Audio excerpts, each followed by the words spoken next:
Hey, peace, everybody. What's good? Once again, you are kicking it with the Black Phoenix podcast. MCTR hanging out with y'all for one more week. What's good, TR? Hey, what's going on? I gotta fix my micro or my camera. My cropping skills need to be tested or need to be revamped. But other than that, I'm doing good, good, good. It's been a crazy week for me.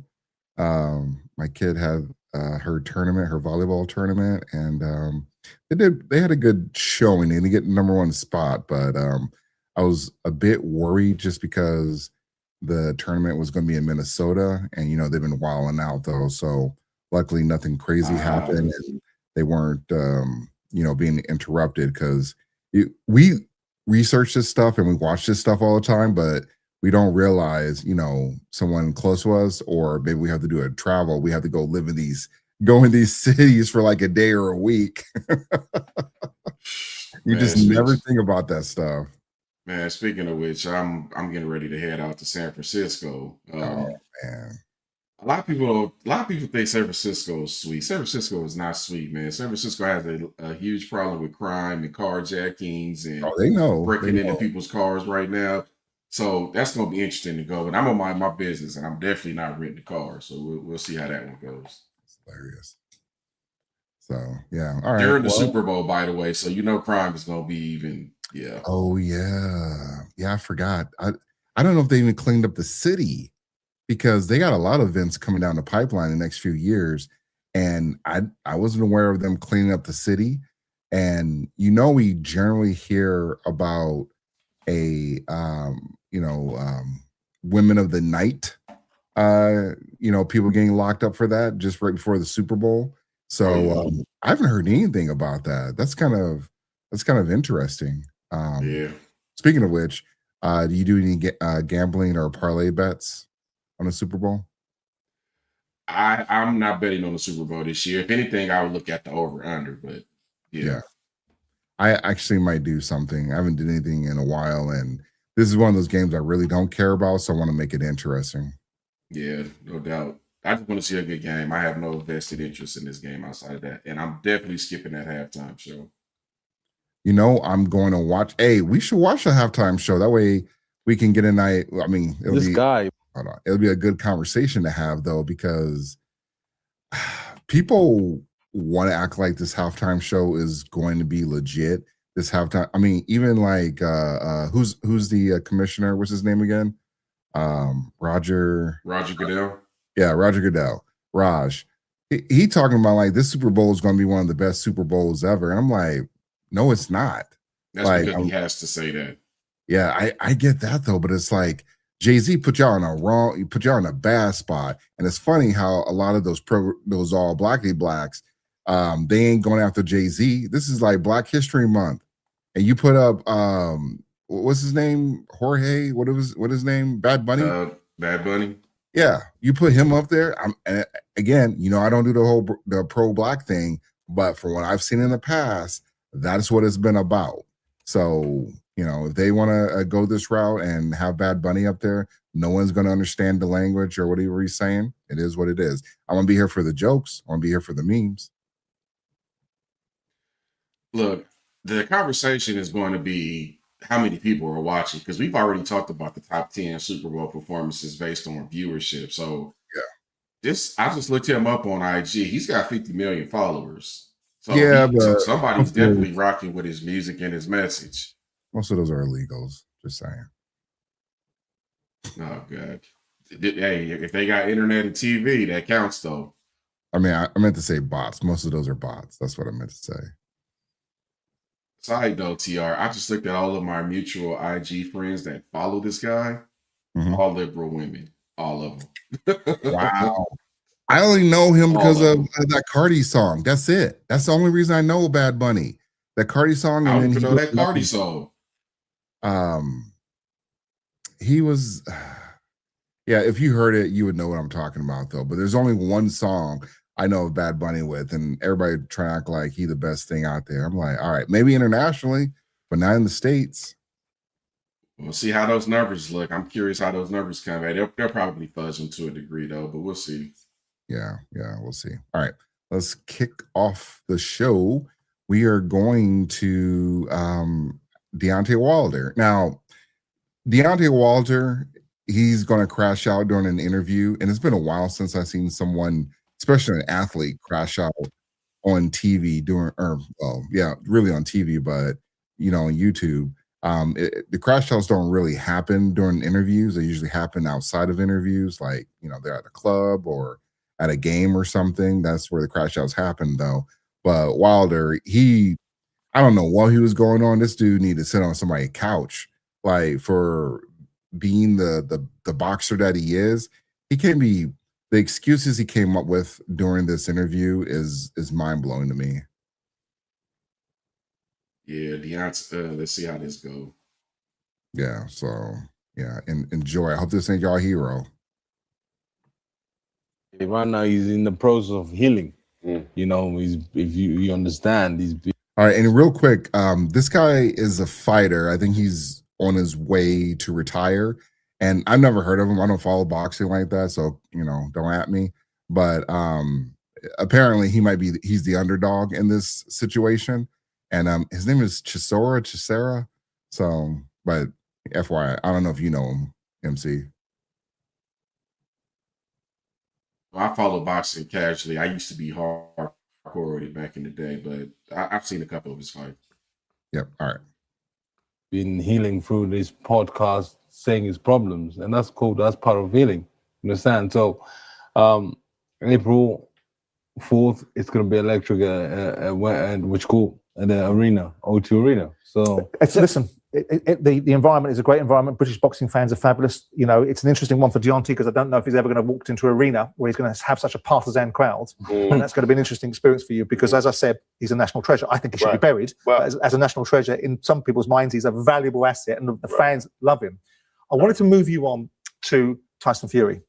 I don't want to talk about him. No, you're going to. We're here about this. No, but you're going to. We're not going to talk about him at all. But as part we're not going to talk about him at all. Understand that? No, fair enough. All right, then. So let's move on. It's all about Derek Chisora, and that's it. I understand that. The only back, baby. The only Y'all reason, understand that? You better be. The fourth is going down. The only reason at the O2, you better be there. And real quick, if you watch the entire interview, I mean, they were pretty chummy. Everybody was chummy. Everybody's having a good old time. And when he brought up Fury, the whole vibe changed. Yeah, that seems to still be a sore spot for him to this day. But if you saw the fights, he got outboxed. Everybody knows that Deontay Wilder has punching power. And anytime he hits you, there's a chance he's going to knock you out. That he literally hits that hard. And Tyson Fury knew that, and he just outboxed him. It was like footwork, it was distance, it was stamina. Like he came ready. He came with a strategy. I'm giving Wilder. I'm giving him a pass on the first match though, because when I saw that first match, he had all that garb on and everything. I was like, I don't know if this is good because he was gassed the entire time when he got into that ring. Like I knew something. I was like, why is he moving so slow? Why does he look like he's getting staggered? And I think he downed, Fury a couple times and he got right back up. So I get the whole punching power thing, but something was definitely off on Wilder that first match. The second and third, he just got outboxed. Yeah, he made that dude quit. Yeah, I'm struggling to understand why he's dwelling so much on this, but let's see how this goes. He shouldn't be crashing out, but I mean, he shouldn't be getting irate about this, but it goes a whole nother level.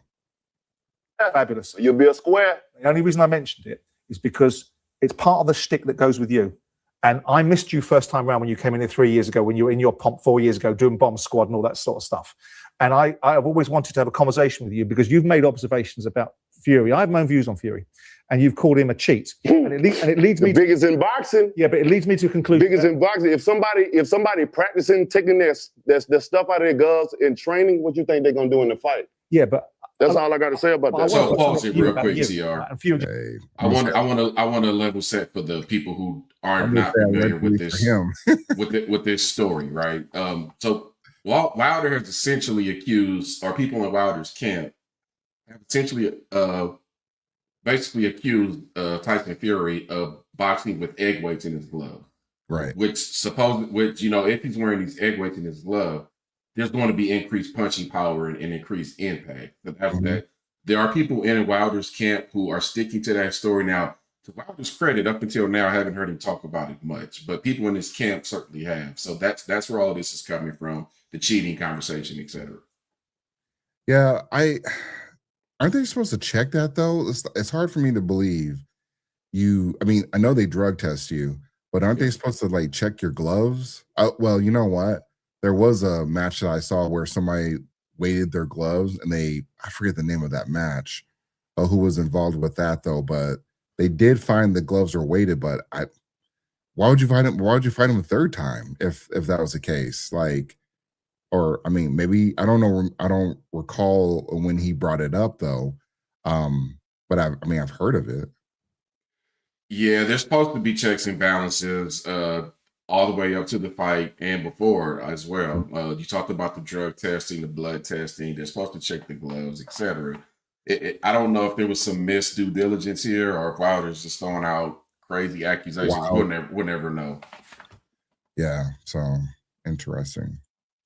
Just happens to be the hook for it. That's all I got to say about You him. talked about being cheated in that fight. You talked about water being spiked. You talked about Facts. your Game of Thrones outfit being too heavy for you.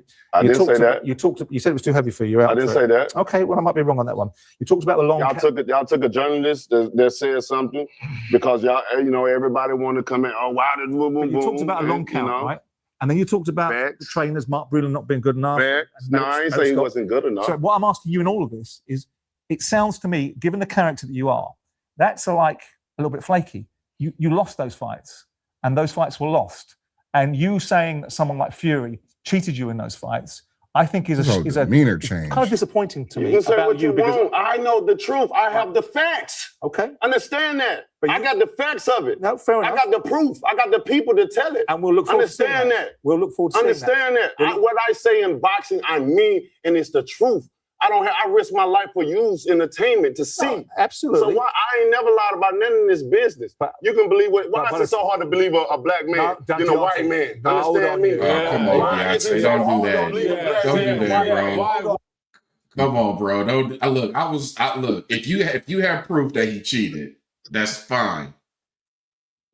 So here's where I'll give a little bit of grace to y'all. A lot of boxing is motivated by race. Like if a boxer from Mexico is fighting, the Mexicans are going to stand 10 toes down with that fighter. If you look at the history of boxing, race has always been pushed to kind of sell tickets and do narratives, but I don't know if he should have used it here. He should have just stand on principle. Like, look, I fought him fair and square and he did not. I got proof. And then let's talk about your proof. There was no need for you to say that part about you being a black man. Come on, bro. Yeah, he was doing way too much with that. I think the part that got me about this, and it goes, it's even, you won't believe. The thing that got me with Wilder is that he was already irate about this. And then you throw out these wild accusations, which you have yet to prove, and no one seems to believe him. And then you start playing the race card. Again, when you start playing the race card, you've lost the match. You've lost the battle. Because nobody's going to, most people are not going to listen to you, except for people like, even though this is going viral a little bit, it's really not circulating in those spaces like that, though. But for him to come out here and play the race card on boxing, like, I don't know what his net worth is, but I know he got money. Like, what are you talking about? And with Fury, I don't think everybody's like, yeah, we got to make sure, Fury wins this fight, and we're gonna look the other way. If that's the case, then your own people, disappointed you as well too, because they're supposed to be checking for all that shit when it goes down in the boxing match. Like, you set the terms up, and whoever's your promoter or whoever's managing you, they're supposed to be having all that stuff all checked. You got people in your corner that's supposed to be checking all that stuff. So that's on you. But I don't think any cheating occurred. But he's got to show the burden of proof is on him. Yeah, and that's the thing. I did a quick search, TR. I basically just checked to see if he's ever presented evidence, because he's been talking about this for years. I think their last fight was in 2021, if I recall. It was shortly around or after the whole COVID thing started to calm down a little bit. And he's been talking about this ever since. And all I'm seeing are articles saying he cheated, I have proof, I'll present it, but I'm not actually showing anything being presented. So that's kind of going against your case right now. I want to see this proof that you're talking about that you have. It's magical proof. Why you don't believe it? Why is it? Let me ask you a question. Yeah, go on. So we why? go there. Why? First and foremost, it's got nothing to do with No, color. It does. This whole country got some. This whole world got something to do with race. You think you got? He thought he was in the United States when he said the whole country. I was like, you in the wokest place. The UK, they super woke. You say something online, they coming at you. Them bobbies, they coming at your door. Be like, hey, did you type this, sir? You are going to jail.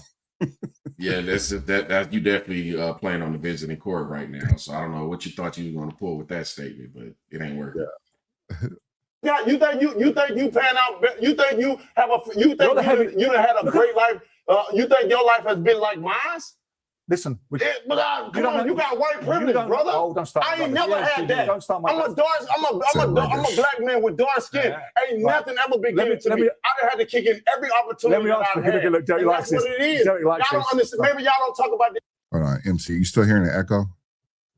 No, that was better. That was better. All right. Shit in this country. Yes, we do, mate. But when you get me in here, I speak the peace. I speak the truth. Well, let me ask you a question. Let me ask you. Yeah, go on. Go on. If this is about color, y'all got the wrong person. Yeah, go on. If he's about color, y'all understand that. How is Derek Chisora then, out of curiosity, given he's a black man, a national treasure in this country? Then it's not about color. You called somebody a chick. Oh, come on. You have a whole lot of black people around. The question. Thank you. Stop, bro. Like the question. All right, I moved on. Stop it. I moved on. I want to pull it back in, Derek. I want to ask you a question. I want to ask you a question about Fight Week. Trying to Deontay, save let me him. just get into Derek about Fight Week. They're both you known to be dynamic in Fight Week. We just see a little taster of that right now. Come on, man. Y'all can't tell, man. So the bronze bomber, there he is. Yeah, so come on, man. Come on, we can have a disagreement. You think your life as a little boy and I bet your view as a little boy is totally different than my view as a little boy. Most black people, why we so into it with each other, because we have PTSD. We done been through so much. So much. You wanted to move on, right? Come on, man. It's hard to move on when you don't know the truth, and that's when I come in and try to give you a vision, a little insight of what we go through as black people, man. I got it. You don't get it. None of y'all get it.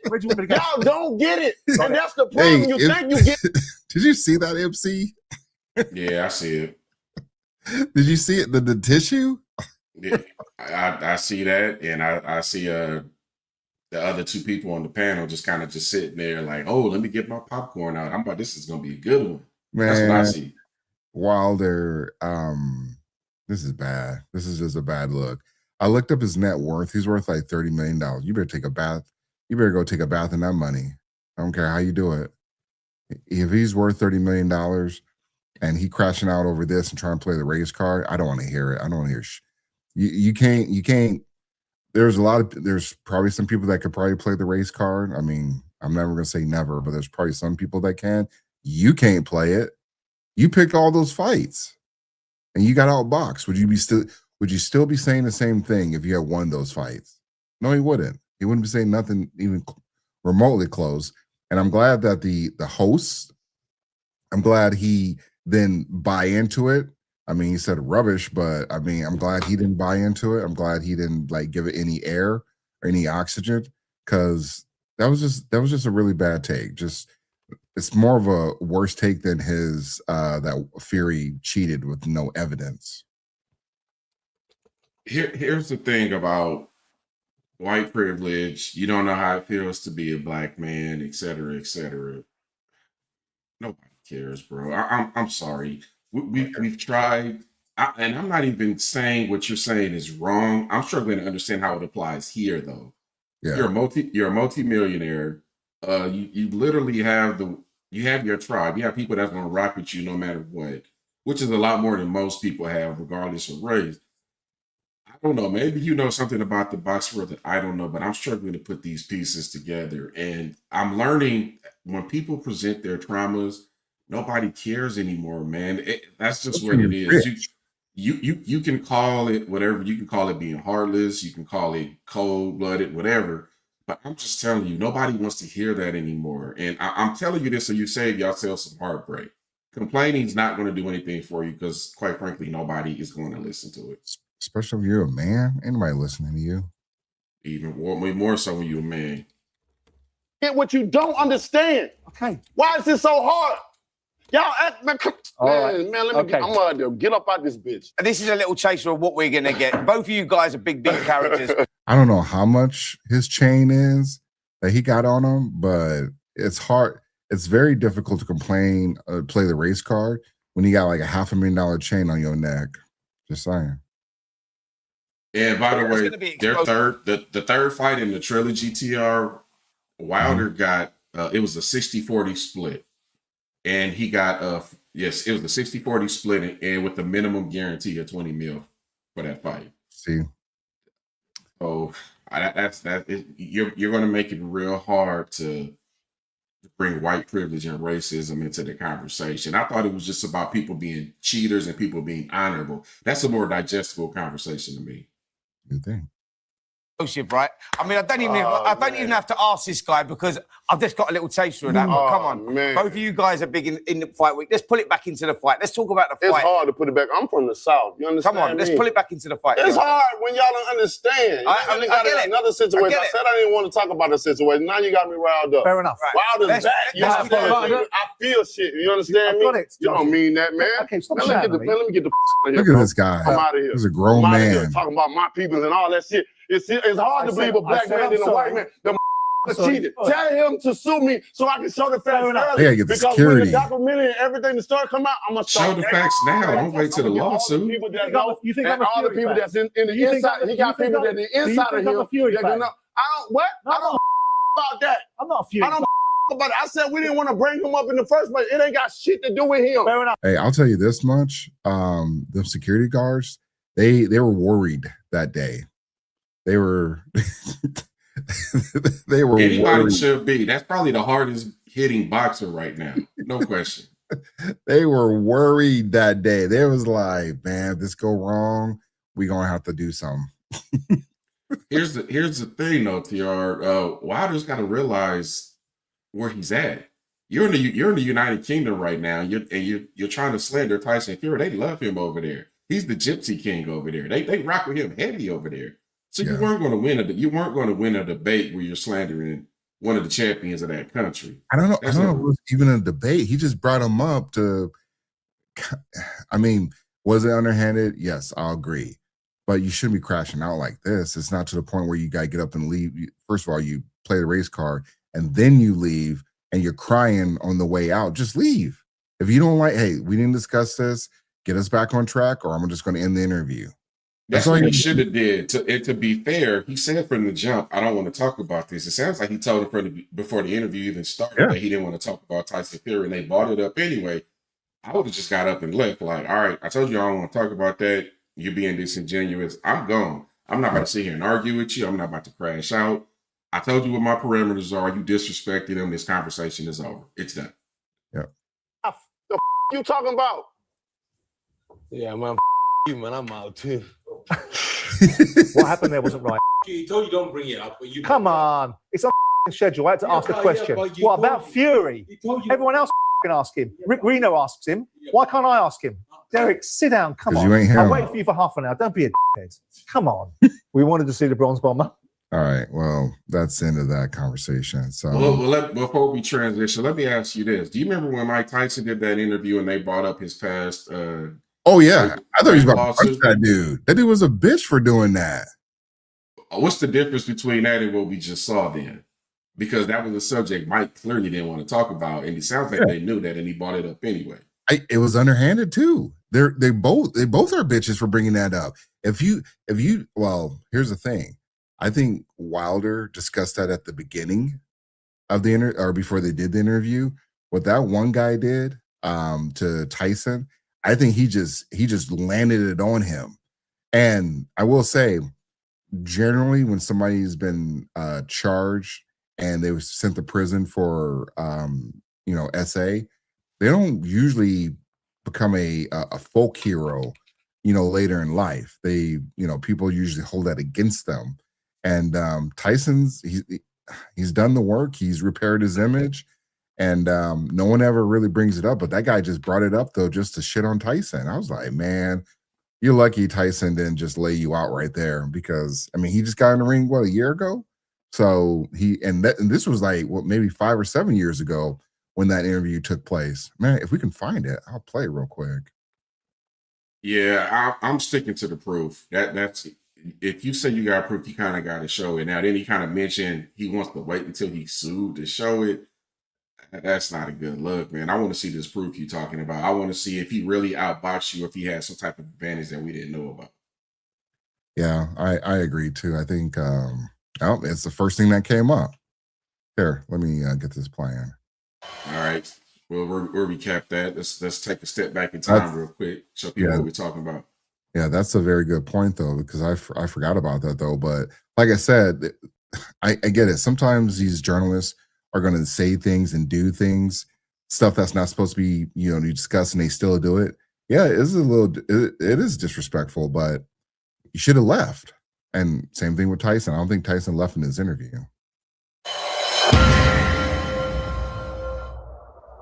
Many are wondering, how did that happen, this meeting with the mayor? I have no idea. It's my fault again. No, at the end of the day, he is the mayor of the city. Mike Tyson is here to promote the first ever performance in Canada. And when I had Sugar Ray Leonard come to Montreal to launch the book, we went to the mayor's office. We're here. It's an habit. We go see the mayor. And this is the first time probably in the history of Toronto where the mayor is bigger than the whole city. He's the biggest celebrity than anybody in the city. Everybody wants to see the mayor. And he's a really dynamic character. Right, so you read up on him, you sort of been following? No, I didn't read up on him. I watched him on television. Right. In the States. I mean, he's a big hit in the States. Big hit. Now, some of your critics would say, there's a race for mayor. We know you're a convicted rapist. This could hurt his campaign. How would you respond to that? Hey, I don't know who said that. You're the only one I heard say that. You know what I mean? And I don't have no comment to that, because it's negative and you're being negative. And I met the mayor, right, and nothing they can do about it. We actually had a really good time. We talked about George Chavallo. He said it with a smile. Legend in your city, great man, with whom Mike spent quite a bit of time yesterday talking about his life, highs and lows. It's so interesting that you come across like a nice guy, but you're really a piece of shit. Hey, with that comment. Come on. No, that was a piece of fuck you. That was a piece of shit. We're doing live TV. Man, I don't care. What are you gonna do about it? All right, you got a show. There it is tonight. We are. A lot of people. We are. Where it comes raw, and it's the real truth. Yeah, a lot of people. That is in a black guy to do this.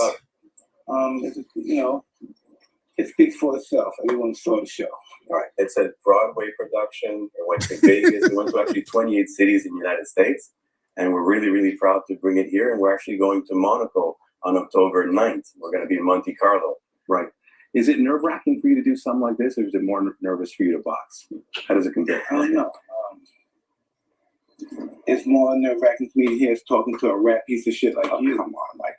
No, because you're a piece of shit. All right. You really have to. We're gonna wrap up this interview. Thank you for coming in. Fuck you.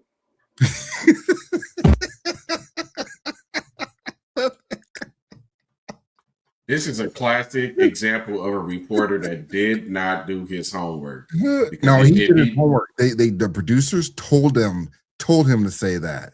Then the producers put him in danger. That's a sensitive subject. That he's been fighting to clear his name since that trial happened. Yeah. And that he holds the position that woman lied and set him up. So by bringing that up by default, it's going to set him off. You did it on purpose because you wanted some ratings and a reaction, and you got exactly what you asked for.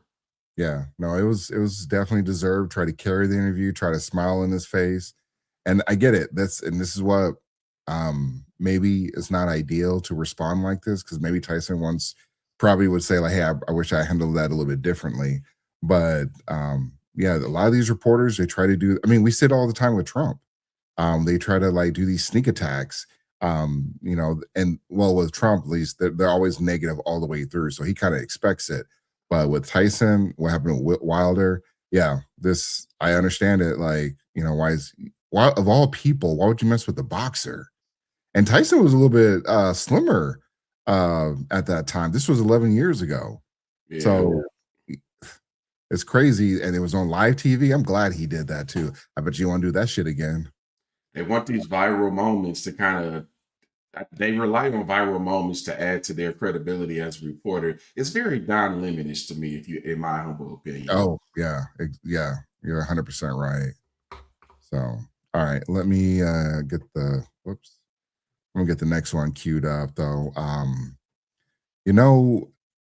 MC, I'm getting it's getting easier and easier to show people who the liberals are, specifically white liberals. They've been crashing out. They've been they're trying to create a movement, and this is all leading up to the midterms. And I hope the midterms go off without a hitch, without any problems, because if the people start messing with people, they need to be arrested, because that's election interference. And I know how these liberals, I know how they hate election interference. According to them in 2020, or not 2020, 2024, that Trump stole the election. So, but Trump said the 2020 election was stolen. Everybody called him an election denier. Now 2024 is being stolen, or was quote unquote stolen, and ain't nobody got nothing to say now. Or they're trying to say it's there's something funny happened with the numbers, but I don't hear anyone getting locked up. I don't see any YouTubes or social media censoring people for calling the 2024 election being an election denier. Little Black History trivia, TR. Who called liberals the worst enemy to the black man? Maybe somebody, and maybe one of our listeners. Malcolm X did that. It's funny how people like to quote him, but they'll skip right past that part. They always do. Deceit and hypocrisy. He used those terms interchangeably when he described the liberal and how they impact white people. And he was so ahead of his time, because that's still applicable today. I want to make that a clip. Like when we talk about white liberals, we can play that first, because I do you one better, TR. Do you know a lot of Republicans probably know who Barry Goldwater is, but a lot of people give him credit for being basically shifting the Republican Party to what it is today. I have a video saved in my favorites where him and Malcolm X used the same talking points where they were talking to their people. They thought more alike than they did differently. They didn't see eye to eye on some key issues, but in terms of their linear thinking, they were more alike than they were different. And I literally have clips of them saying similar messages back to back to back. Jeez. All right, let's do it. Like we should rip people apart from their families. Are you a man? Wow. Wow, is that a question? Hold on. Kind of energy. All right, so the guy is talking to some transformer. We don't know what the pronouns are, so we're just going to say robots in disguise. And they don't care if you're white. They go a whole nother level on you. And if you're black, they just skip right through it, because in their eyes, if you are a black man and you're an ICE agent, they're gonna say all sorts of horrendous things to you. I'm like, man, does he do podcasts too? Because if he did, he get called all types of things. My question, TR, is why is that question offensive? Why do you expect us to look at you and know that what you quote unquote identify as? Nobody understands y'all outside of y'all community. So why is somebody asking a question like that offensive? Now, mind you, you know what? Let's play the whole video first, and I'll get some context later. That kind of energy. Like we should rip people apart from their families. Are you a man? Wow. Wow, is that a question? Wow. Okay. How do you feel about ripping people apart from their families? Is that feel good? Fucking house nigga. Sir, I need to move. Fucking house nigga working for the fucking KKK. What's wrong with you people? Why are you calling a woman a man? You know what? Here, I'm play the rest of it. This is not that long. I mean, what kind of a guy does that? We fucking house nigga, fucking neighbor.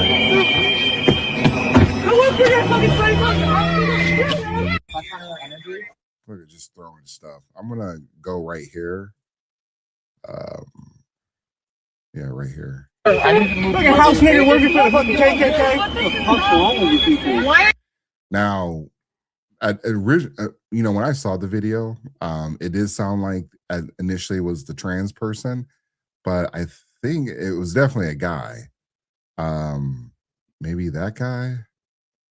I don't know. There was a guy that floated. That's a liberal distraction, TR. That's an argument that they use to derail the conversation. The fact of the matter is, one of them said it. They're all liberal, but one of them said it.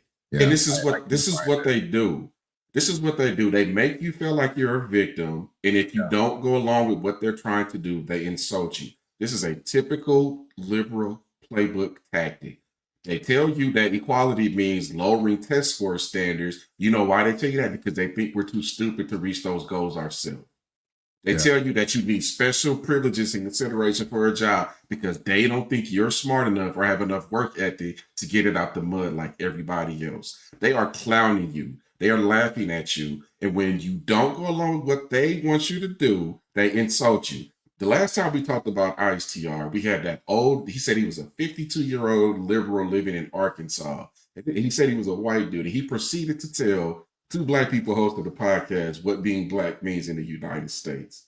This is literally what they do. You cannot make this up. It's hilarious at this point. Hilarious. It's sad, but it's hilarious.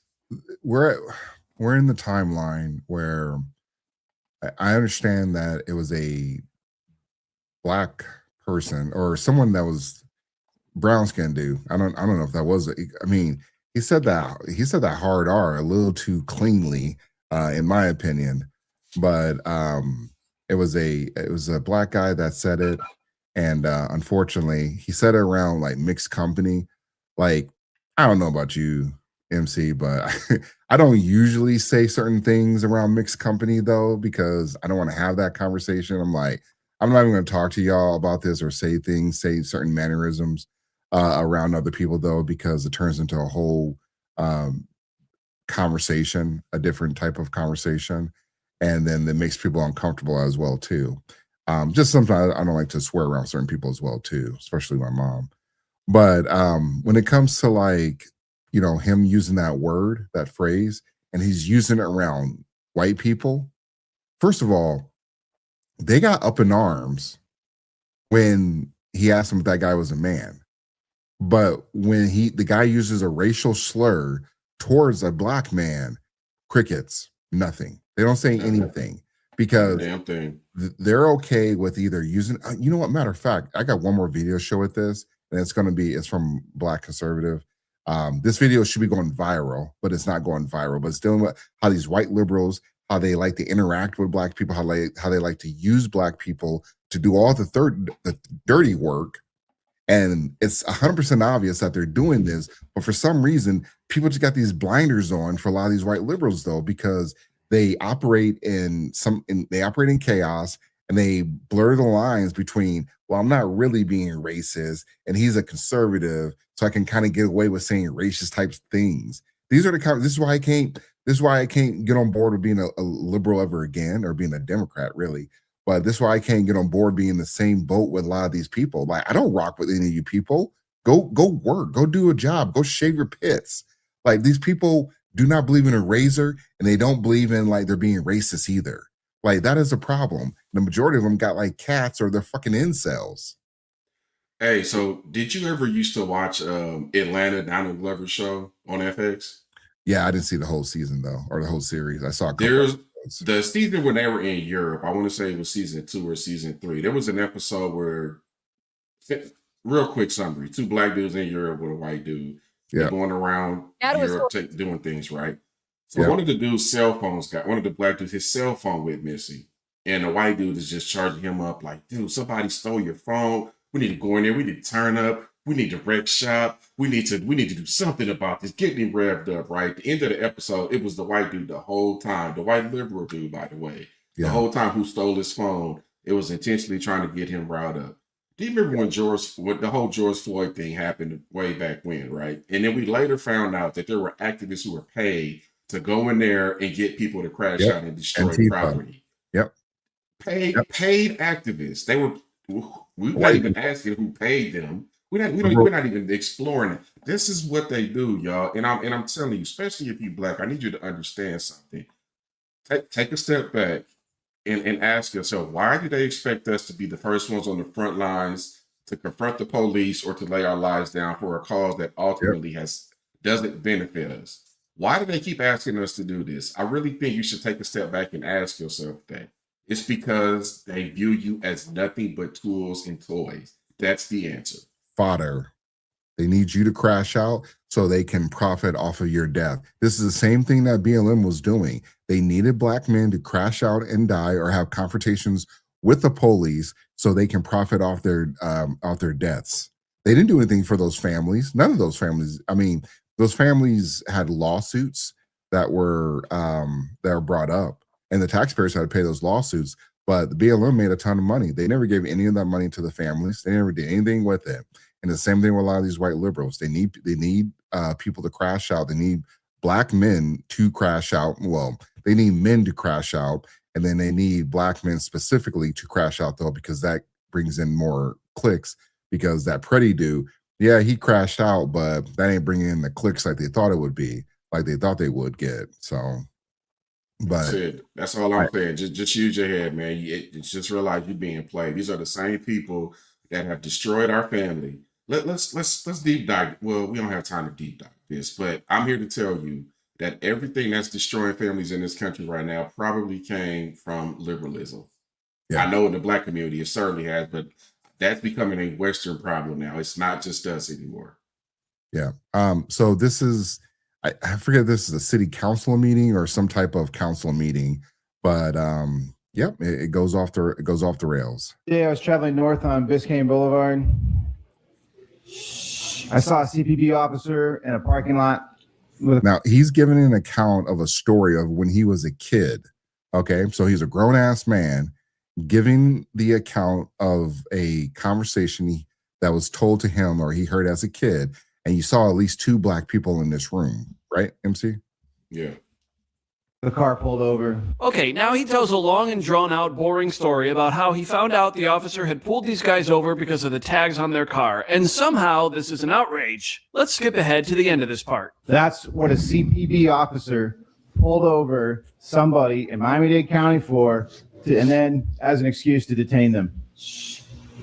Guys, I don't know how to tell you this, so I'm just going to tell you it like this. I'm going to explain to you exactly why every white person in this country who voted for Trump is a racist piece of shit.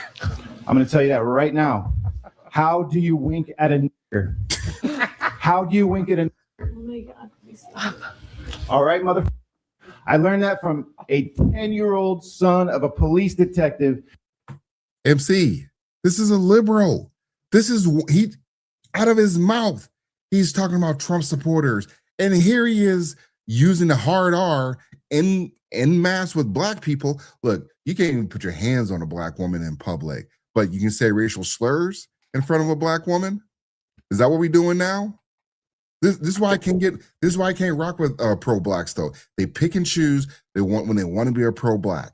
Has somebody put hands on a black woman? Some enforcers showing up. Let it be a white man, a liberal white man at that, saying racial slurs. You know what? You know he ain't gotta do nothing. Ain't nothing to see here. We ain't gonna do nothing. And this black woman, look, I'm not saying she needed to crash out though, but you can't raise an eyebrow. You can't be like, hey. No. We don't do that here. Like, what are you doing? Like, she should got up out of her seat. I get it. He's telling a story. He can't be telling a story. And that's what I'm saying about white liberals. They think they get a pass to say all types of words. Now he does apologize, but you know, that's not the point here. He already said what he said.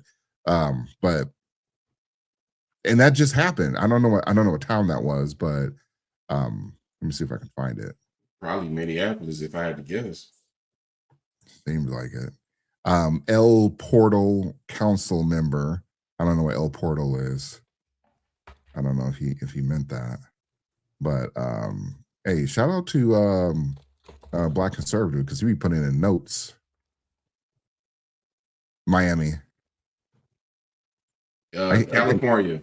Oh, I see. I got El Porto's in California. Oh, okay. Well, it's either that's one. the name of a beach in Manhattan Beach, California. Yeah. Okay. So Miami. So yeah, he and some people after like maybe a minute or two, they started to be a little outraged. But no, you should have been like, hey, you got to shut it down. They should have been calling for his resignation.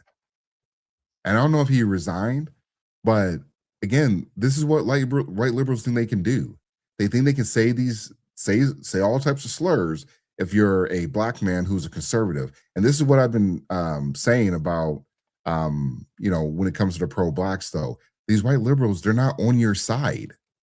They're only pushing their agenda. They're pushing, and it's really not even just white liberals. It's pretty much any liberal out there, because for some reason, I don't know why black people include themselves in there, because at this point, they're just pro-Democrat. But when it comes to like a lot of these liberals, they're just pushing their agenda. They don't care who they hurt in the process. Like AOC, she's not dumb enough to use a racial slur, but AOC does just enough. She has created enough conflict to where it is at the detriment of black people. AOC is not for helping black people, the black community. As a matter of fact, I barely see AOC with any black people.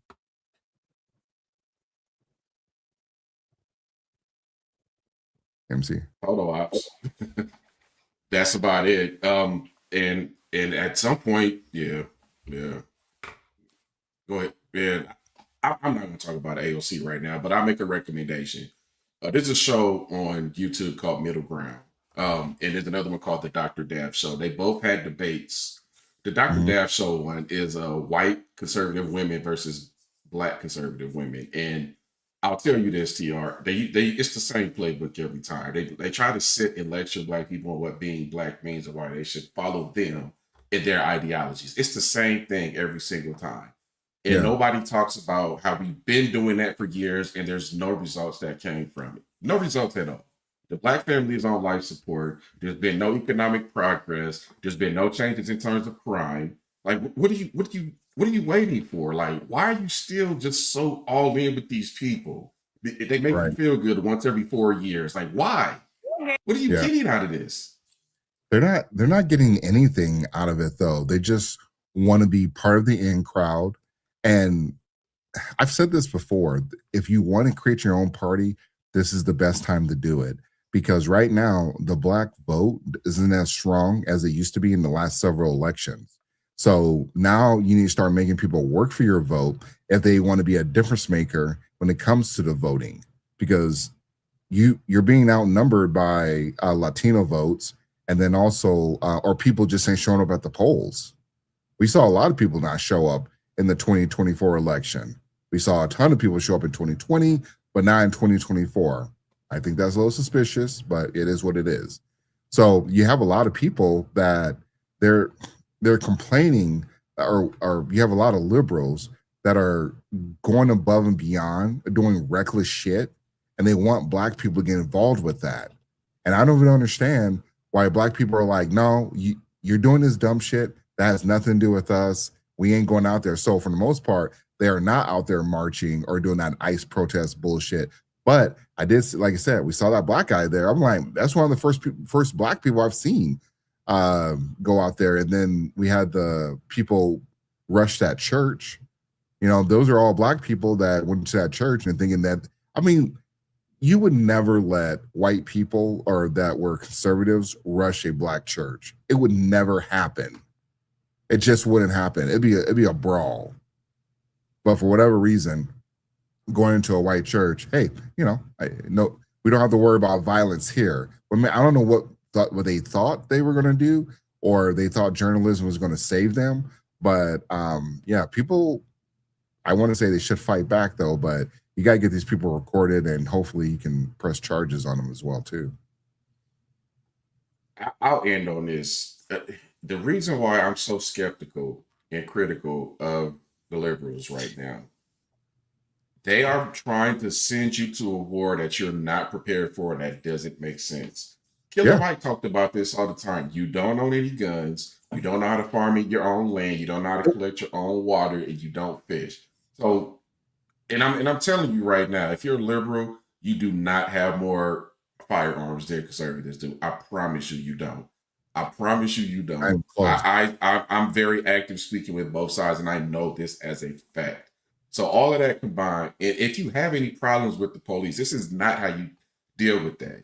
If you think that policing is so terrible and so bad, then you need to either volunteer or not volunteer, become a cop yourself, since you think you're one of the good ones, or get active politically and get some people in office who actually want to fix problems. But y'all don't want to do that. Y'all just want to protest and complain and keep people from going to work. And more specifically, since we're talking about Black people on ICE, Malcolm X again talked about this. These white liberals want to keep you from solving your own problems, getting together and solving your own problems. Because at the end of the day, nobody is coming to save you. You got to do it yourself. Yeah.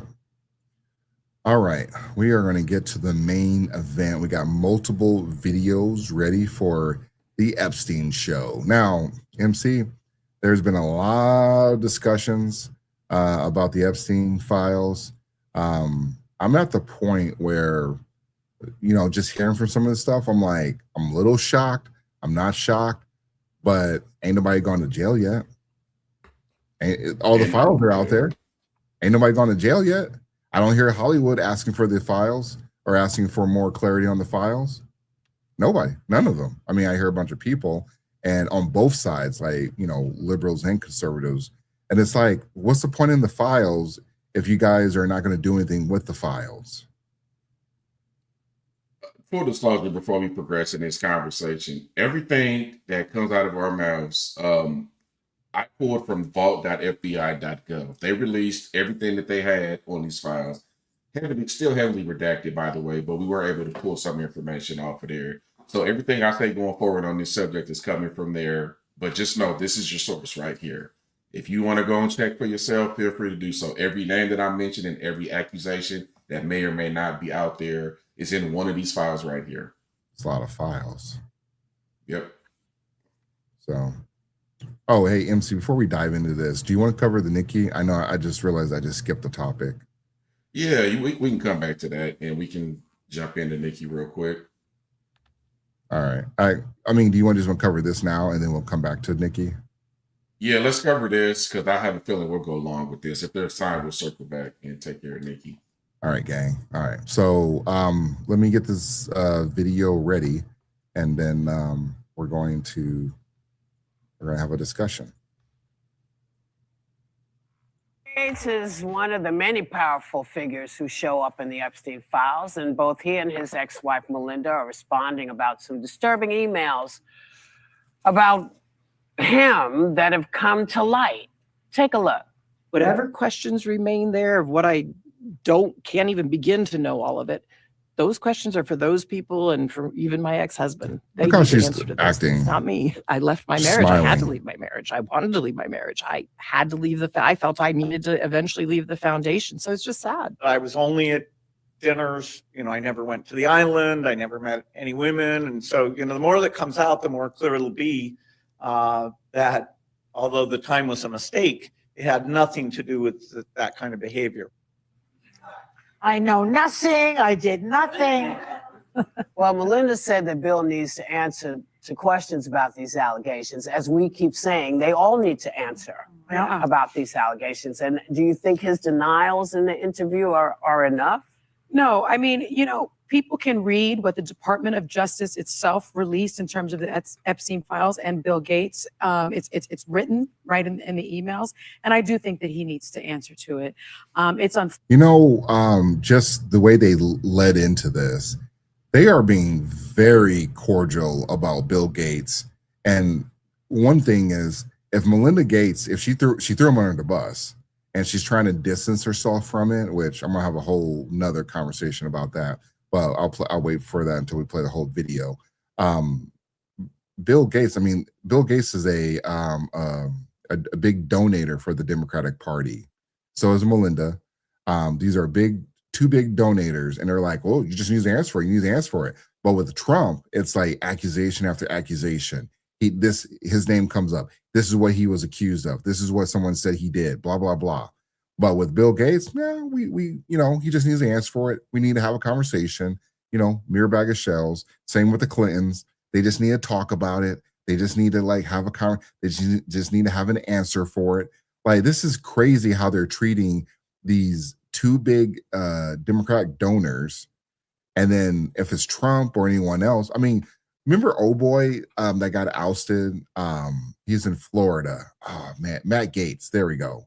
Do you remember the story with Matt Gates? I thought you was gonna say Andrew Gilliam, but no, I refresh my memory on that story. Yeah, so Matt Gates, I'm fuzzy a little bit too. I'm in too, but Matt Gates was in line to take over. He was the original nominee for maybe it was Tulsi Gabbard's spot. I got to look it up. Anyways, the point is, he was in line for a high position in Trump's cabinet, and then he stepped down from it though because it is alleged that he was involved with some kiddie stuff or something to do with a minor. And PDF files. Yeah, pretty much. And so, but it was never proven. It was just that somebody said something happened, but it was never proven. And I don't care what the Democrats are saying. You got to prove it in the court of law. I'm not going to take any slanted document that you guys have out there. That makes zero sense, though. But they dragged this dude. They dragged this dude so much. The View, they had to come back with a legal note because they said he was convicted of something that he was never convicted of. I find it odd, TR. We've played clips from The View before, and we know that they show their hand and they show their bias, right? Yeah. They usually, particularly when it's a man that does something that they disapprove of, they generally don't hold back on the insults and the emotions. Oh, it's coming. Okay, I was about to say, because this is starting off very tame for them, and I was going to question that. I thought it was soft. Yeah. Soft girl era, I guess. That Melinda Gates has said, I had to leave my marriage in part because of his association with Jeffrey Epstein. And I think that is a pretty big statement. They have 3 children together. They were married 27 for years. Yeah. 27 years married, 3 children together. And the fact that someone says, I understand that Bill Gates is denying the Epstein emails and says that they are completely false. They were released by the Justice Department. And I think he should answer to it. Oh, the Justice Department released it. So everyone in there is culpable for it then. So the Jay-Z's, the what's his name? Russell Wilson, they have to start answering for this too. They need to come out with a public statement and denounce this. Is that what she's saying though? Like, because all of a sudden, all of a sudden they want to start believing in the Justice file or the Department of Justice files. But if it's someone that's not in it, they're a little bit calm, a little lax on it. I like when they say I was not on the island. This is crazy. Yeah, go ahead, play the video. His homes, they were spooky. Everyone describes them, including Melinda Gates, as I regretted it from the second I stepped in the door when she met Epstein. Yes. He was abhorrent. He was evil personified. I had nightmares about it afterwards. And she only met him once. And well, Howard Lutnick famously said on a podcast recently that Epstein was, quote, the greatest blackmailer ever. So I do believe there are people probably wrapped up in this that could explain. And it doesn't incriminate everyone. We know that. But it has to see the light of day because it's people that are associated with this that have so much power. They're men, aside from Power Delane and money. Yes, and influence. and not accountable. So if you're embarrassed by the things you did, that is the least of anyone's concerns. There were women, hundreds and thousands of women abused that will never get that Don't part say of them. women. Girls, excuse me, teenagers that will never get that broken part back. And that, let them be embarrassed. Let them talk in front of people. Air it all out. First of all, that ain't gonna happen. That'd be the dumbest thing if somebody came out here and said some stuff like that. And then secondly, I love how they're like, oh, it's just the men, it's the men. Who's the second person that got arrested in that whole Epstein thing after Jeffrey? Just like Maxwell, and the mistresses are just as bad as the pimps in instances like this. So here's the other thing too. If we come to find out that Melinda Gates knew about this, y'all still gonna give her a fucking pass? That's why I don't understand. People are giving Melinda a pass because she's the wife and she didn't know anything. Melinda Gates runs a $1 billion philanthropy organization. You're telling me that she didn't know her husband was stepping out or at least doing some shady stuff, and all she got for us is that, if my husband, he has to answer for, or my ex-husband, he has to answer for that. That's on him. No, you were part of that marriage. You guys were connected to at the hip. Bill Gates apparently cheated on you multiple times from the files, or allegedly, and you're telling me you didn't know anything. You're just a dumb wife. You didn't know anything. You run a $1 billion charity organization, but you didn't know anything. And talking about, well, she wanted to get out of the marriage. That's just the cover. How did I help? Ghislaine Maxwell? Did I help her? What if she had came out with like, I was just a victim too? Didn't nobody give her any grace? And I'm not defending her. I'm just telling you what these motherfuckers did. They charged her, put her in prison. I'm surprised they didn't make a deal or whatever with her to kind of get the rest of the information out of her. But they did all those things to Ghislaine Maxwell. But for some reason, Melinda Gates gets a pass. This shit is crazy to me. I'm gonna throw some fire on this. Throw some fuel on this fire, TR. One thing that we agree about for sure is the victims coming forward as accused. I have to acknowledge. And I'll give you a perfect example on why that is. Everybody who rocks with us, I need you to do a quick search on Gabriela Rico Jimenez. She fled that island in late 2008. There was footage of her screaming in the street saying these people are crazy. They're eating children. They're doing crazy things with people and sacrifices. She went missing shortly after that video was released. I heard about that. And that's why a lot of these victims want to remain Jane Doe. But unfortunately, when these reports were dropped, so were some of the identities of some of these victims. So again, stay safe, ladies. Stay hidden, stay safe. Yeah, and cry me a damn river with some of these, especially on The View. There are a bunch of women. They're like, oh, we got to think about the victims. They're never going to be whole. You guys push for the Epstein files day after day, day after day, and unfortunately, some of these names got leaked out, and that's a tragedy. But remember, maybe a month ago, they were talking about. They went on camera. MTG was on camera with the victims talking about, we're coming out with our own information and we are going to tell the world. We're going to have the victims have a discussion. So what's so different now? Maybe it wasn't the same victims that Marjorie Taylor was trying to cozy up to, but the point is they were already trying to come out and have their day in the media. But for whatever reason, now that some of the information is leaked out, and maybe they were, again, maybe some of those people didn't want to. This is 100% on the majority of the women that are trying to say we need to hear the truth or whatever it is. And then also, if the women don't want to, they want to remain anonymous, then how is whoever was there, how are they going to make those women whole? If they're talking about the truth, then you're going to have to give me something a little bit better, because you just want to tar and feather the people involved. And again, it wasn't just men on that island. We saw a whole bunch of people showing teeth with Jeffrey Epstein. So don't tell me it was just only men getting caught up in any of that stuff. I believe, TR, that they were passionate about getting this released because they thought that it would be more of an indication of Trump out. It affected their party just as much as the Republicans, and they started to show a little bit of regret. Now, what we know about Trump is actually being disputed right now. I've got mixed information. I know he was mentioned, but there's also reports saying that he disconnected from him way before all of this stuff came out because he saw some things that were going on that he didn't like. Hey, so he kicked him out. Yeah, and that's also on the record as well. So the best thing to do right now is look at all this information and form your own opinions on it, because there's still a lot of stuff that's redacted. But I don't have any sympathy for any celebrities or any notable people, because I suspect they all knew about this and remained silent and did nothing about it until the public called for it. That's my personal theory. Facts. All right, let's get this next video. This is the full interview. Well, the majority of the interview with what's her face. The elephant in the room at this moment. Your ex. Look at her smiling. If somebody was smiling while they're talking about what happened on that island, I'm looking at that person with a raised eyebrow and I'm like, why are you smiling? Like, are we telling jokes? Is this the comedy club?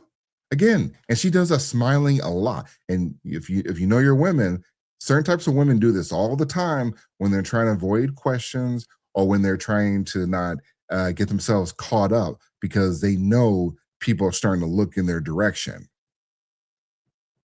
I'm questioning how you can be married to somebody for 27 years and I know this stuff. Exactly. What was going on? Like, how could you not know? When does the wife ever get a pass on these type of situations? I'm wondering that myself.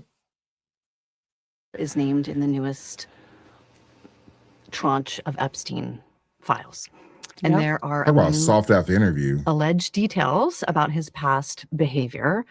And I want to give you the opportunity to respond in whatever way you want to. Man, white liberal women, they know how to cover for each other. Sisterhood always stick together. She danced around that. She was like, I just want to give you an opportunity, you know, however you want to say it. I just want to let your voice be heard. Like, this is journalism. This is why journalism is a goddamn joke. This is a crap. She even did the fucking interview. She should just put out a tweet and said, hey, this is where I'm at, and I'm not talking about it anymore.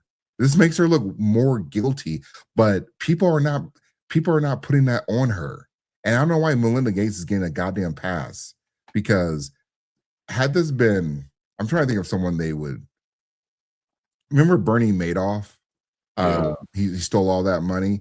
His wife, now, she was in charge, but everyone knew that she was involved. She just said, hey, I just spent the money. I didn't know how he was doing it. I was duped just like the other investors. Right. Yes, yeah, I agree with you on that 100%. Well, let me say this.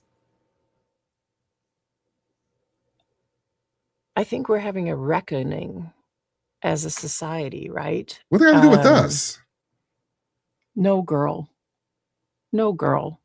should ever be put in the situation that they were put in by Epstein and whatever was going on with all of the various people around him. No girl. I mean, it's Always looking beyond off. heartbreaking, right? I remember being those ages, those girls were. I remember my daughters being those ages, right? So for me, it's personally hard whenever those details come up, she's right? smiling. Because brings back memories of some very, very painful times in my marriage, but I have moved on from that. I purposely pushed it away and I moved on. I'm in a She's like, I don't believe you, bitch. she's like, did you guys prep her? She don't believe her. I don't believe her. I don't even understand. Actually, let me see what these comments are looking like. Can you see these comments, MC? Yeah, you're good. All right. Why isn't anyone in jail? Money doesn't change you. It'll mask you. We are just cattle to them, and women, children tragically pay. Biggest story. I don't think we know the half of the depravity. She did a really good job of not slandering him to avoid litigation. I've heard that too, that there's a gag order in their marriage. Allegedly, she got like $76 billion. Yes.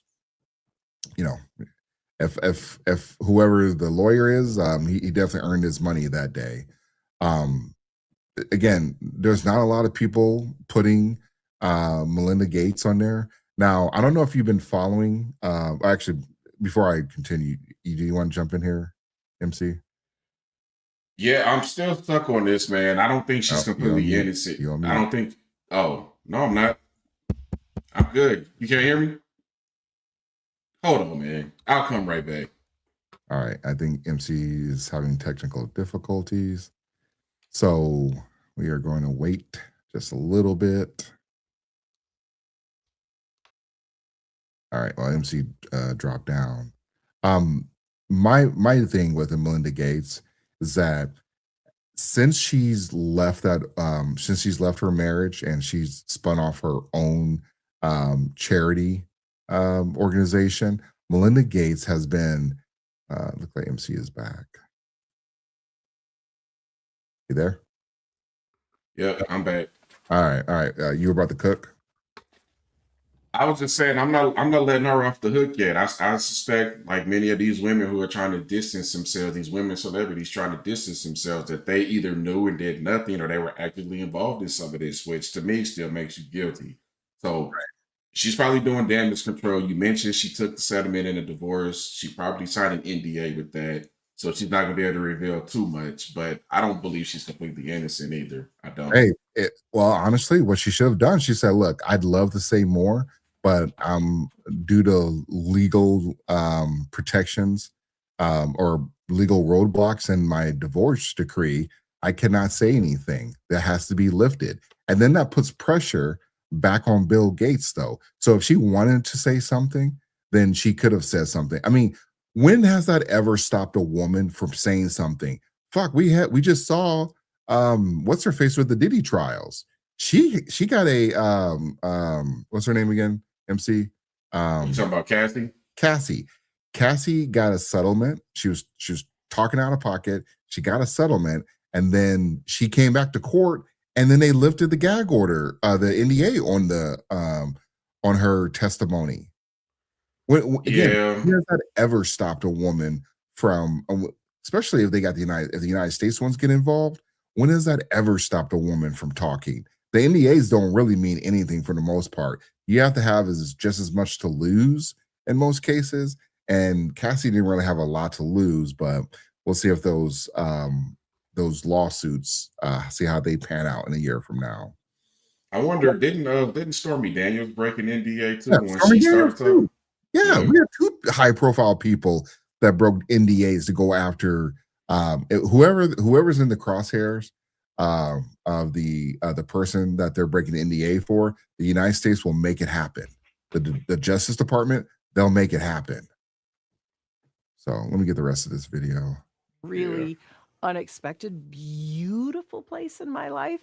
So whatever questions remain there of what I can't even begin to know all of it, those questions are for those people and for even my ex-husband. They need to answer to those things, not me.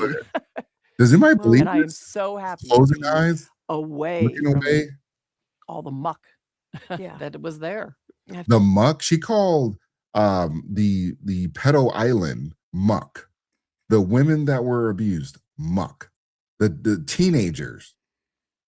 She called all that muck. And again, if this had been, let's just be an OF girl talking like this, they would be destroying her in the chat, in the comments. Let this be a woman that people do not like. They're destroying her because they're like, wait, what? I mean, let this been Erica Kirk, because she's still getting filleted about what happened with her husband. And she had nothing, well, to my knowledge, nothing to do with it. But for Melinda Gates, hey, yeah, she's next to, godliness. There's nothing to see here, folks. Yeah, and the more I look at the people involved in this or mentioned in this, TR, we're never going to see the justice that we deserve, because it would bring down both parties. It'll bring down powerful people in finance, and leadership, man. Like, there's models here, there's actors, there's actresses. This is crazy. There's too much power here for us to ever see the type of justice that needs to be seen. Yeah. And unfortunately, a lot of these people will never see a courtroom. They'll never see prison. Yeah, I got one more item to share. And this is another reason why you cannot trust Melinda Gates on anything that she says. But Melinda Gates, I don't know if you knew this, MC, but she has been keeping Planned Parenthood alive since she got a divorce. She's tried to dress it up as this is for women's rights and reproductive rights. She has been funding clinics for baby deletes since she got that money from Bill Gates. She didn't earn that money.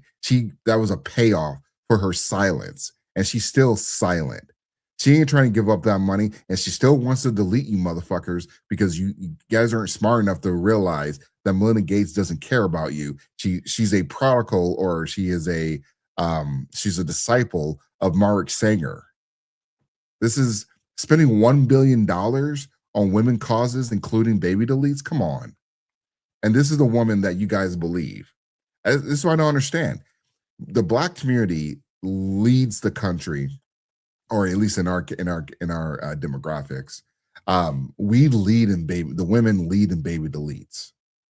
This is part of Margaret Sanger's ultimate goal. And she has people like Melinda Gates out there trying to continue that. Oh, she gave us money for a scholarship. She also gave you money to delete your kid too. So when people like, I have a whole, I don't know why. I just don't understand it. I don't understand why Melinda Gates gets to skate past everything, and no one even thinks one thing about her or believes that she's involved. This is crazy to me. It's crazy to me that they're heavily involved in. They've invested a ton of money in vaccines and in farmland as well. They own quite a large chunk of farmland here and internationally. The vaccine thing, I guess if there was more medical doctors involved in that, I'd feel a little bit more at ease. But I kind of got an insight on the heavy hitters in terms of the Gates Foundation involved in that. And I didn't see too many doctors there, TR, so that makes me a little bit nervous. But Yeah, they aren't. They're not too testing. powerful, man. Too powerful to fail. Yeah, they're just testing on people, testing on black people at that. Like, you think Gates is out there in Africa and he's, you know, he's trying to help those kids out? No, well, first of all, he's probably looking for his next conquest, but also that's the testing ground. That's where they start at. And again, for all the pro-blacks out there, you motherfuckers are always quiet on stuff like this. When it's like a white zaddy, y'all don't say shit. As long as he keeps giving money to all your organizations, all your black organization, all the Mexican organizations, as long as it's like some type of money going towards your cause, that's how he buys you all. That's how he buys all of you people off. Same thing with Melinda Gates. And I'm just blown away that people just give these people a pass. Bill Gates shouldn't be able to show his face anywhere. Like, in terms of compromise, he's probably the most compromised one besides Bill Clinton. I agree with you 100% on that. And Microsoft stock, by the way, is doing pretty decent right now, about $393 a share. Yeah, I bet it is. Man. All right, we got to get Bill Gates' side of it. Bitch ass. Come on. Email is false. So I don't know what his thinking was there. Was he trying to attack me in some way? Are you shuffling? But, it just reminds me, every minute I spent with him, I regret and I apologize that I did that. The problem is some of the things that he has sent and some of the information about other people that has come up in those files has been true. Why would he do this and say this about you, do you think? It's factually true that I was only at dinners. I never went to the island. I never met any women. And so, the more that comes out, the more clear it'll be that although the time was a mistake, it had nothing to do with that kind of behavior. Is it frustrating to you, given what you've said, that this is now happening? Not really. I mean, people should, hold people who are successful to a very high bar. And so, it's as these documents. What do you mean they should hold you to a high bar? When has that ever been the case? When do they even care they're being held to a high bar? They don't care. Bill's because of Bill and his shenanigans, we have to get Melinda Gates donating money to these Planned Parenthood clinics and also to the Democratic Party. She's just spinning up his money. She can't even give his money away fast enough. But Bill's sitting here like, yeah, I don't know. I don't know what he was talking about. I'm like, well, why were you guys meeting for dinner then? Tell me that. Let's have that conversation. Now, I'm not on the board. I'm not going to say, and emphatically, Bill Gates was involved with the other stuff that happened, but he ain't looking good in this interview. And Melinda Gates didn't help his cause either. Now, to be fair and balanced, TR, that same website that I referenced earlier, there are names on there that have accusations attached to them. His name is only mentioned in the context of multiple emails and meetings. There's not an accusation attached to his name yet, but everybody knows what's up with this guy. Anybody associated with Epstein knew what he was about, and I suspect Gates did too. Yeah, no, I definitely believe. And again, this is another softball interview. The funny thing is, everybody wanted these e-files. Now you got people involved. Shit, Bill Clinton and Hillary, they're going to have a discussion on these files, but it's going to be a closed door meeting. Right. And so Hillary's out here trying to say, well, why don't we put it in the public? Like, we don't need to have a closed door meeting on this. I'm like, yeah, right. Like, you really fighting that hard to not have it closed door, have it in the public eye? No, you ain't. That'll sink that'll sink the Clintons right there. I promise you it will. The closed door meeting is a big fat nothing burger. It means nothing to us. People want to hear this stuff and want to hear the testimony. If you're not going to release the results of it, it's a waste of time and a distraction. Emphatically. Documents come out, they're going to be closely scrutinized. Okay. Some of your work here in Australia has involved institutions like Doherty. Part of our contribution, be it to some of the viruses that have been ended, mRNA vaccine. All right. Well, I don't know where they're going with that, but we got enough of that. So let's see. All right, let's go ahead and we'll wrap everything up with Joe Rogan. And you know what's funny, MC? I still haven't watched Joe Rogan like that ever since he did that interview with Trump. Joe Rogan just never comes across my timeline. Just it never does. I don't know why, but it just considering he's the number one. I will say this about him. I guess Amy Poehler won the greatest podcast award at the Grammys. Yeah. I saw that. They're just making up shit now. Not only that, so everybody knows, anybody in podcasting knows that Joe Rogan has the most subscribers and the most viewers of any podcast. Right. Has for years.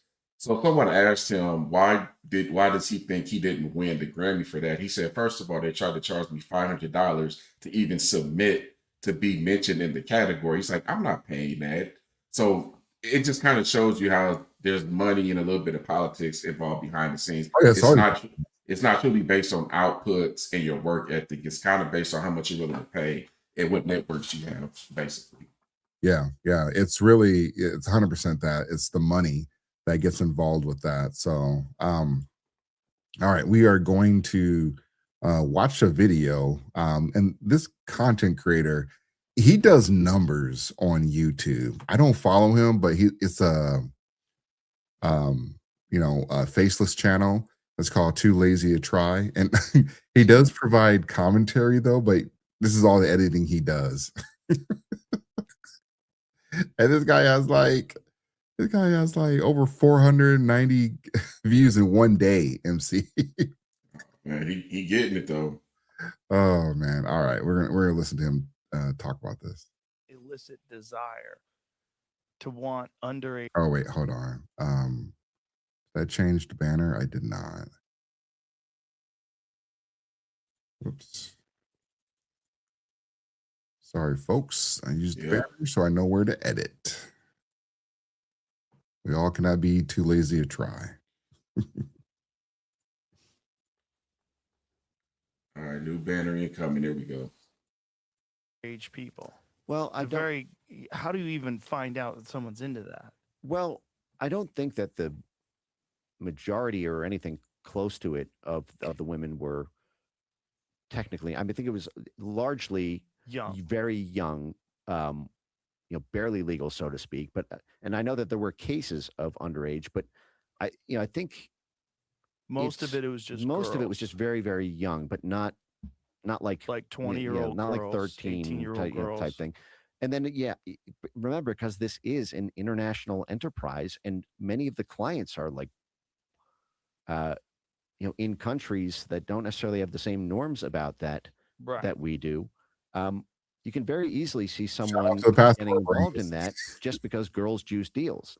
All right, so the Joe Rogan experience is just getting sad at this point. It feels like it's turned into a PR tool for the Epstein clients. After maybe the biggest file drop yet, Joe had on Mike Benz, who is an Elon Musk lackey. So, of course, there's no mention of Elon during this podcast, even though his email. I didn't realize Elon Musk was named in those documents. MC, do you know the extent of that? Yeah, so I had ChatGPT read all those documents, and not ChatGPT, but Gemini. Musk was mentioned in context, multiple emails where Epstein offered to introduce him to people or arrange travel, but Musk has denied any friendship with Epstein. Now, there were at least a dozen emails that were found, though. So there has been some back and forth communications at least 12 times. Yeah. Okay. But essentially no connection like Bill Gates or Clinton, or at least from what we can surmise. Yeah, there's actually some names on here that have accusations attached to them, but Elon Musk is in the category of no accusations attached to him at this time. Yeah, and that's why I wanted to play this video though, because there's a lot of people doing content on this, and they're not being fair and balanced. Like, I get it. If Elon was mentioned into it, okay, there's a conversation. But you're not doing that with everyone else being mentioned into it. You're just going after Elon Musk because you don't like Elon Musk. And honestly, from the way he, said this next thing, I was thinking he has a problem with Elon Musk. Are one of the biggest revelations from the files, which now Elon, Mr. Free Speech, is threatening to sue people for talking about it or even associating him with the files. Well, he should. They're openly calling you a PDF file. That's what I don't understand. People should become Trump. They should be doing what Trump is doing. If they are saying that you did something, they should be coming out there and trying to sue, because if it's not true, then they need to be coming out here. Bill Gates is like, man, he's just lounging back and say, I don't know what he was thinking, giving us this weak, corny excuse on why he wasn't involved. And not that I was expecting him to, incriminate himself, but he was pretty lax in that. I mean, he was shuffling, but he was still pretty lax in his response about it. But Elon and anyone else, like, look, if your name fell in there, you gotta do some talking, and you gotta be like, hey, you bring this up, we're going lawsuit. And some of these crazy. Elon is petty enough to do something like that, by the way. Oh yeah. I'm sure Joe will have a lot to say about that. No, I mean, Rogan is cooked. People used to look forward to hearing him talk about stuff like this, but now he's way too connected to people involved with Epstein. So he has to ignore and downplay a lot of the information coming out. Also, a lot of his guests work for or are associated with people in the Epstein files as well. So he rarely hears an unbiased perspective on them. I mean, if he really wanted a good rundown of the recent file drop, he'd have on somebody like CoffeeZilla. Like, he's probably done the best reporting on it, and he's impartial. He has no incentive to protect anybody. So he'd be the best person to hear from. But instead, Joe talked about the recent files with Mike Benz, who's part of the establishment. He worked for the government. He worked under Trump's first administration, and he panders to Elon Musk. So this guy is not an objective source at all when it comes to the Epstein files. I'm not okay. I mean, I'm not mad at him for bringing that up. Yeah, there's some people that are going to, have alliances, and you got to make sure that you don't step in it. I'm okay with that. Like, because I'm not, now look, if it comes out that they were doing some fuck shit, a conversation changed. But I mean, it is what it is. Like, these people are not going to say some outrageous, slanderous stuff. I mean, matter of fact, you go have that conversation with those people in the documents. Like, bring them on your platform. Joe Rogan, I mean, as far as I know, Joe Rogan's probably one of the few people that are talking to people like this. Now, the interview we saw with Melinda Gates and Bill Gates, those weren't really interviews. I don't know if I didn't see the full interview on this one, to be fair, but those other ones, those weren't really interviews. I can tell those were staged. They told them to, like, hey, ask it this way and make sure that, you have a follow-up, but it's a gentle follow-up. So, like I said, I didn't see the whole Joe Rogan interview. He's supposed to be telling us, and he's not helping us. All he's doing is taking selective clips. See, at least I pulled the videos of them talking without any, edit magic. This guy, he just pulled, like, hey, here's them talking, and now I'm going to layer it in with all this extra stuff, though. Like, I mean, if he's trying to prove a point, he's not doing it. He's just trying to slant a view towards Elon. So I used to rock with Joe Rogan heavy back in the day. I listen to him as much as I used to. But one of the things that made him number one, TR, was he would talk about any subject, and he would do it in an unbiased way. Yeah. And the guests that he would have on, I mean, 1 minute it could be Donald Trump, 1 minute it could be Kamala Harris. He invited both, but only one accepted. I'll let you figure out which is which. It could be Tulsi Gabbard, it could be Bernie Sanders, it could be Alex Jones. He's had Alex Jones on there a couple times. And real quick, Alex Jones, I don't agree with everything Alex Jones has said, but he looking kind of right about these e-files. He called a lot of this out way before anybody else did, and he doesn't get enough credit for that. Yep. But everybody did what they always do, and they call you crazy, and they want to be dismissive about it. So I say all that to say, I'm hoping Joe Rogan will have somebody on there with the counter argument, because he's been known to talk to both sides. So I hope this guy is wrong. I really do. Yeah. And during this podcast, he spent a lot of time trying to downplay, but also almost justify the child sex trafficking allegations and convince people that it wasn't a blackmail operation. which Rogan barely pushed back on. Like, he used to say it's a pedo island with cameras everywhere. They have dirt on all these high profile people. But now it's like, were they really underage girls? Is there a blackmail operation? And Jeffrey Epstein, you know, for the past 3 years of their lives. So pause real quick, TR. So that is one thing that kind of has me a little bit frustrated with this interview, because this guy's trying to make the case, well, not all of the girls were underage. Look, if you get the chance to watch that documentary on Netflix about Jeffrey Epstein, and you hear some of the testimonies of some of those women, it's going to shed so much more light on all of this. Most of those girls were underage. I doubt that there were very many of them that were above the age of 18. I mean, is it explicit in the emails that they were talking about underage, or where? Okay, I bring this up though. The only time I hear that was underage is that people said they were underage, but I don't know if anyone's brought any proof, because obviously we're not going to see any videos. You don't want to see any videos, but that's the only time I hear about that stuff though. So I'm not saying he's wrong, but I'm just saying only time I hear about it is when other people say it. But do you know that for a fact?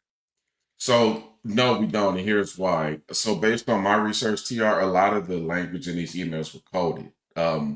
Sex was the word sex was changed to massage. So anytime you see the word massage in there, that's code for sex. There were people there that were actually going there for a massage, but it always escalated to something more. Yeah. The only person who truly mentioned, well, like I said, there's some people in here who don't have accusations, and there's some who do.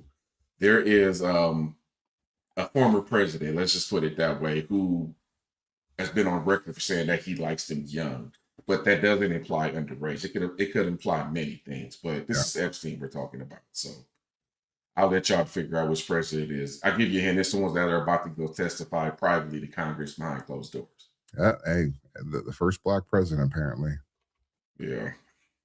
Best weekend they've ever had, has made them feel alive again in their mid 50s or 60s, has opened all sorts of other deals for them, and this deal might work out. So I'm afraid that if I say no to Jeffrey Epstein on this deal, I'm not going to get an invite to the next party. I'm not going to be able to get laid again with. In the public eye, the narrative is underage girls. And this is the thing that makes it so disgusting. When people talk about it, everyone says kids on the island. This is the big conspiracy about it. And this is the reason why people are so outraged about it. My concern with the runaway train on that is that it's a massive manhunt for something that it may be true. To me, it's a needle in the haystack. It might be true. Good luck looking for it. It would seem ludicrous to me that Epstein, doesn't mean it's impossible, but logistically, doing a lot of if Epstein ever directly threatened someone, proactively, that is, if the person tries to blackmail Epstein could, reactively say, well, I've got shit on you too. But proactively and really, really do someone in like that, and word gets around that happens, everything he built goes, the whole Rolodex finds out. So it sounds like he's trying to convince people it's not really worth looking into the underage trafficking and blackmail aspect of the files. But then he'd go on these long-winded monologues about the more important aspects of it, and he'd just be all over the place. Like, he'd be talking about Epstein, then jump to like 10 other topics. And people in the comments are just like, I've never heard someone say so much without saying anything. And Rogan posted a clip of them talking about the Epstein files to the JRE Clips channel. And all the comments are negative, calling Rogan a sellout and saying he's compromised and trying to do damage control, because there's so much new information from the recent files release. And it seems like Joe and his guest didn't talk about any of that. And instead, his guest tried to convince people that it's not really worth looking into the child trafficking aspect of it. The most. I'm not saying he's wrong. Again, I'm not saying he's wrong. And I'm not saying that, this guy, Joe Rogan's guest is, POS though. I don't know what you're going to find outside of the files, and nobody's going to jail. No one has. I don't know anyone has been canceled because of the files, the mentions of the file. I mean, Bill Gates ain't been canceled. There was another big name in the files, and I mean, obviously Elon Musk is not going to be canceled, but yeah, I think for some people, you probably don't want to try to downplay that there weren't girls on there, because then it's going to imply that how do you know that type of conversation though? But I don't know. To me, it just sounds like he's trying to. I mean, I don't know what the comments, I guess, is probably the more people are trying to say he's a sellout, blah blah blah. I don't think these people really watch Joe Rogan like that. And Joe Rogan, I mean, he has enough money, he can't be bought. I believe he can't be bought. He makes that much money. He can't be bought himself. And he does his shows the way he does his shows. He brings on liberals, conservatives. You said, the many people you've had on there. I don't think he's compromised in a way over the e-files. I'm like, how important is that to you folks? Did y'all care about the e-files when Biden was in office? And I'm ranting, but that's the one big thing I don't understand. When Biden was in the office, did you motherfuckers plead to get the e-files? No, you did not. You just shut the hell up and you did all your videos. But Joe Rogan doesn't give you the answers you want him to give you. And now everybody wants to go after Joe Rogan. Joe Rogan ain't the guy that did the damn files, or he ain't the one in the files. I agree with that. And we have to be careful with mentioning some of these names too, TR. And I'm going to give you an example of why. Okay. Allegedly. Yeah, we talk about the people who were just mentioned and the ones who have accusations attached to them. Well, there's one who's an attorney. Don't even know if I want to say his name just because he's an attorney, but he actually was accused by one of the victims of being forced into a massage, right? Yeah. But here's the thing. He countersued for defamation, and she changed her comments and said she made a mistake by mentioning his name. See? So some of these people are fighting back, and they're probably going to get some of this stuff overturned. So this is where it gets tricky. And a lot of people, someone asked me the other day, well, are you going to talk about Pusha T and Jay-Z? Well, no, and I'm going to tell you why. They're on the list of people. There was an anonymous FBI tip line where you could basically call in and say any name that you want, but I need type of substantiation to it. Those two names don't have any accusations tied to them. They were just names mentioned on that tip line. Yeah. So until we have more facts, it just doesn't make sense to talk about it. Yeah, but this is also the Democrats' fault. They told us if your name is mentioned in there, it doesn't matter how it's mentioned, you are implicated. They said this about Trump. They said, hey, Trump's name's involved. Trump is involved with this. And we got to go after Trump because he's a PDF file.